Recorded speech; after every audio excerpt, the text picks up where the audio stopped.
Welcome back to your home of humanitarian journalism. The time is 8:37 Central African time. You're still listening to News and Views with myself, Salai Lomakwidiri. And we're still reflecting on June 30th. The marches have ended.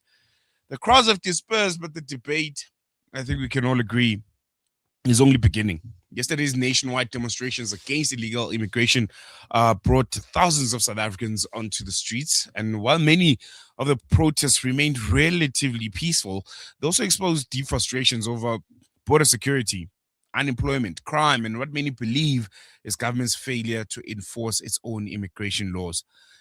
Now comes the bigger question: what happens next? Where do we go from here? And if yesterday was about demanding action on undocumented migrants, should South Africans now maybe mobilize with the same determination against corruption, against failing public services, crime, catered deployment, and just general poor governance that we've been subjected to, honestly, for the past 30 years? And can these difficult conversations also take place without descending into violence or targeting innocent people? Joining us now is Durban-based community activist Narendh Ganesh. Narendh, good morning. Welcome to News and Views. Really, looking forward to chatting to you about the way forward as we all reflect on June 30th. Thank you for having me. Good morning, and good morning to the listeners. First and foremost, I want to jump right into it. Your reflection on yesterday's events. I think it'll go down June 30th as I don't want to say a watershed moment, but one of the notable dates in South African history where we saw mobilization on a scale that I think we've ever seen before. And whether or not we'll see mobilization on that scale, I think is another question. But from your perspective, we can't completely discount the events of June 30th. What did you make of them? Okay, look, thank God. I think that's the first thing we need to say is that it was relatively peaceful. Yeah.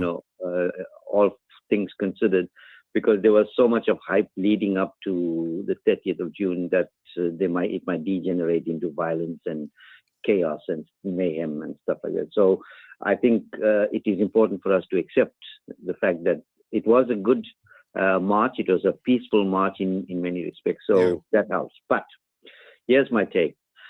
I think, most South Africans, most people around the world would agree that undocumented immigrants in a country poses serious problems to the country. True. Firstly, they are having no documents. There is no record of them being in existence.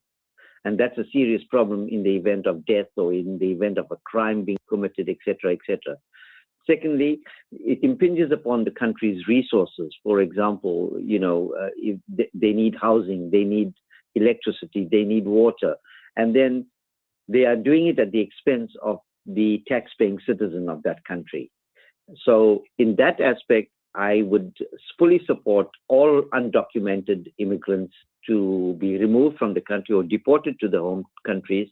And if they do want to come back to South Africa, then go through the proper legal channels.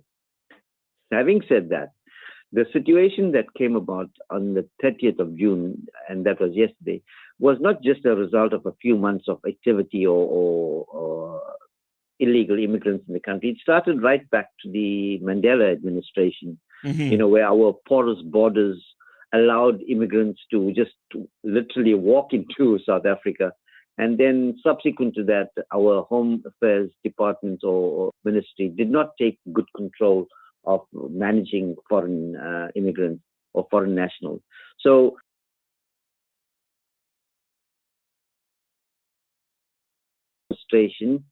but I've written a piece, and I hope that piece reaches every single protester or marcher, that whilst foreign immigrants might be a problem, we've got many other problems that we need to atone for or correct in South Africa.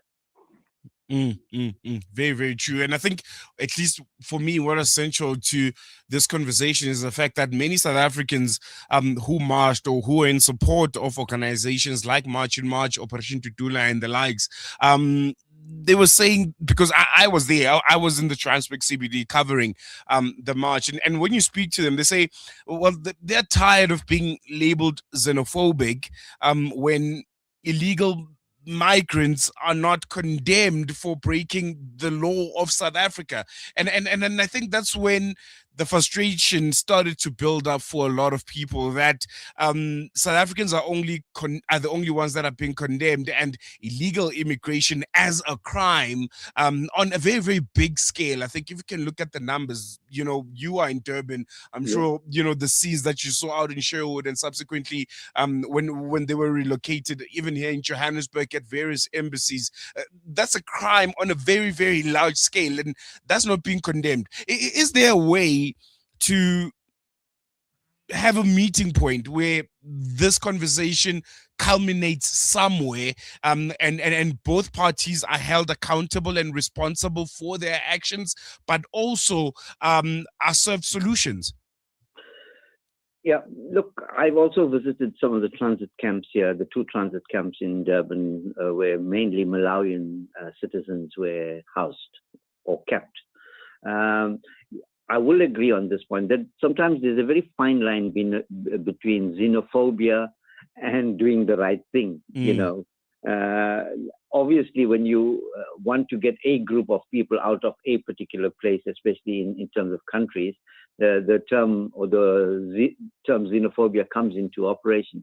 But look, I agree that the people's frustration levels has peaked in terms of this, because for many reasons, one of it is that our unemployment rate in South Africa is pretty high. It's gone up by 1.4% in the last quarter, and that takes it to about 34%. But having said that, we must understand that quite a few of the immigrants that have come into South Africa, many of them have come in because they wanted a better life. Understandably, and we can go back and debate this about the illegality of it, but a lot of them have been very productive in South Africa. They've earned, all that we needed to do was put them into mainstream citizenry, either with a work permit and stuff like that, so that the country is serviced by taxes of them being here. And they can continue to contribute to the economy of the country. Because they don't contribute to the economy of the country, and look, the world runs on economy itself. True. It causes a lot of problems. It causes a lot of animosity and enmity between the locals and the foreigners. Yet, a lot of them, I don't have empirical evidence, but I would say about 80% of them have come here on good faith to make a better life. It's just that 20% who are a bit shady characters that have created a whole different aspect towards illegal immigrants. True.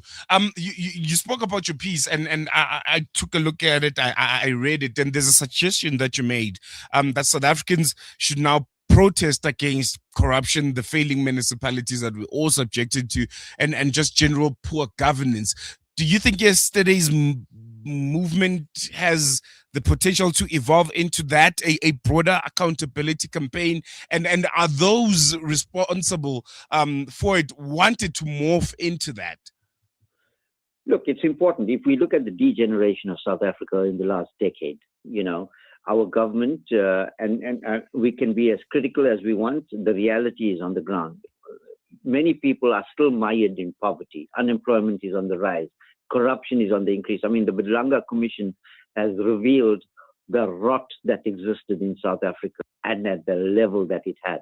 We've had two commissions, the Zondo Commission, which has cost us billions, hasn't yielded much, but this Bedlanga Commission has taught us a lesson that if we want to protest, if we want to take action against government, sometimes it's best to use the feet and to bring the economy to a standstill. Now, I don't like that, but sometimes drastic situations require drastic action. And the